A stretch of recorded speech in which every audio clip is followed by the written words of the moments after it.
जय हिंद दोस्तों। आज हम देखेंगे पादप जगत में ब्रायोफाइटा के बारे में। हमने थैलोफाइटा के बारे में पढ़ लिया, थैलोफाइटा में शैवाल के बारे में पढ़ लिया।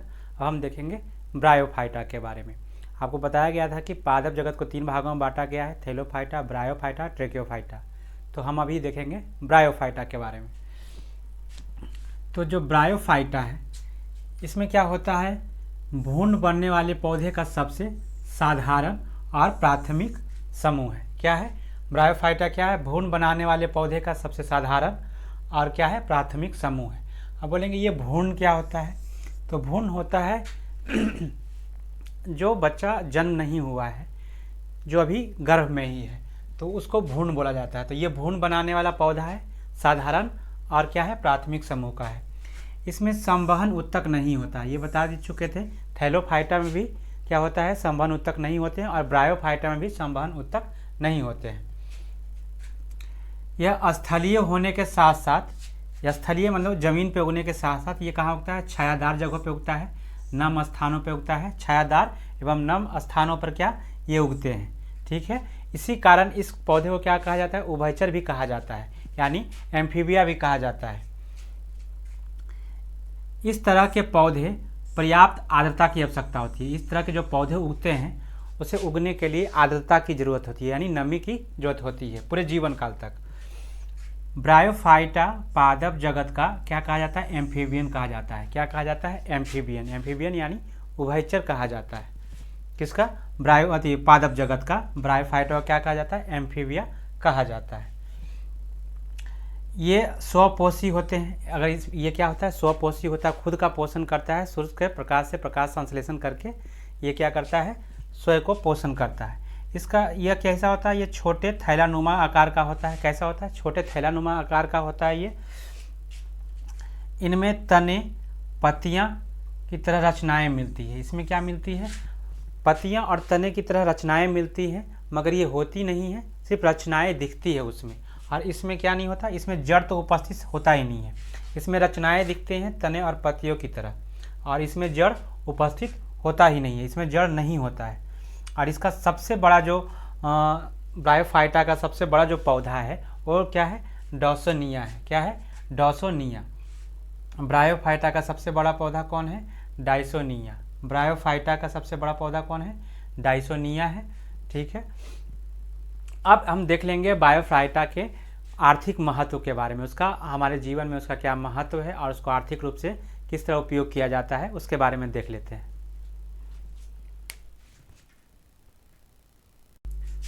हम ब्रायोफाइटा के जो आर्थिक महत्व है उसके बारे में देख लेते हैं। तो इसका आर्थिक महत्व, इस वर्ग के जो पौधे हैं, ब्रायोफाइटा जो वर्ग के पौधे हैं, ये क्या करता है, मृदा अपरदन को रोकता है। मृदा अपरदन का मतलब होता है, मृदा का मतलब होता है मिट्टी, अपर्दन का मतलब होता है उसका झरना, ठीक है।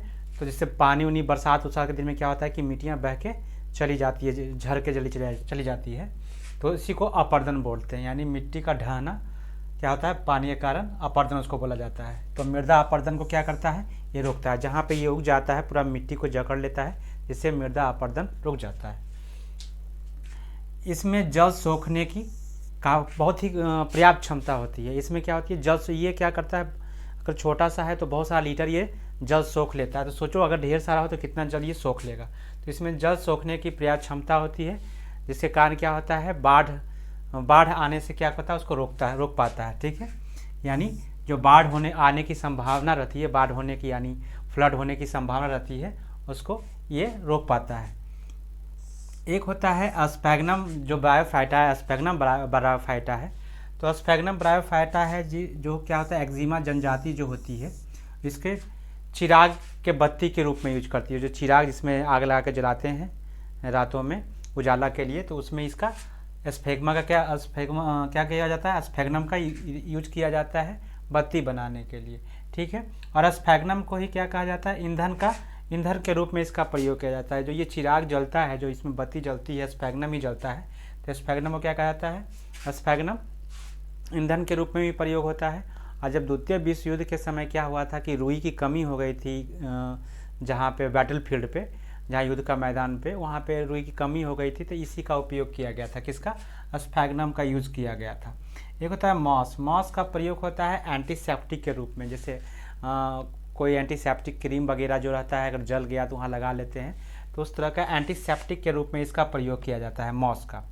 उसके बाद हम पढ़ेंगे ब्रायोफाइटा के वर्गीकरण। ब्रायोफाइटा को 3 भागों में वर्गीकरण किया गया है। यहाँ से आपको क्वेश्चन पूछे जाते हैं। एक है लीवरवॉट, दूसरा है हॉर्नवॉट और तीसरा है मॉस। कितने वर्गीकरण किया गया है? 3 भाग में इसका वर्गीकरण किया गया है, लीवरवॉट, हॉर्नवॉट और मॉस। कौन कौन है? लीवरवॉट, हॉर्नवॉट और मॉस। अगला पॉइंट देख लेते हैं कि जोप्सिस। जोप्सिस जो है ब्रायोफाइटा है जोप्सिस ब्रायोफाइटा है जो ये सबसे छोटा ब्रायोफाइटा होता है। जोप्सिस से क्या है? सबसे छोटा ब्रायोफाइटा है। तो ये था ब्रायोफाइटा के बारे में, इसके आर्थिक महत्व के बारे में जान लिए, इसके जो इम्पोर्टेंट इसका क्या काम है इसके बारे में हम लोगों ने पढ़ लिया। तो अब हम ब्रायोफाइटा के बाद ट्रेकियोफाइटा पे जाएंगे। तो नेक्स्ट वीडियो में हम ट्रेकियोफाइटा के बारे में पढ़ेंगे। तो आज के लिए इतना ही, धन्यवाद।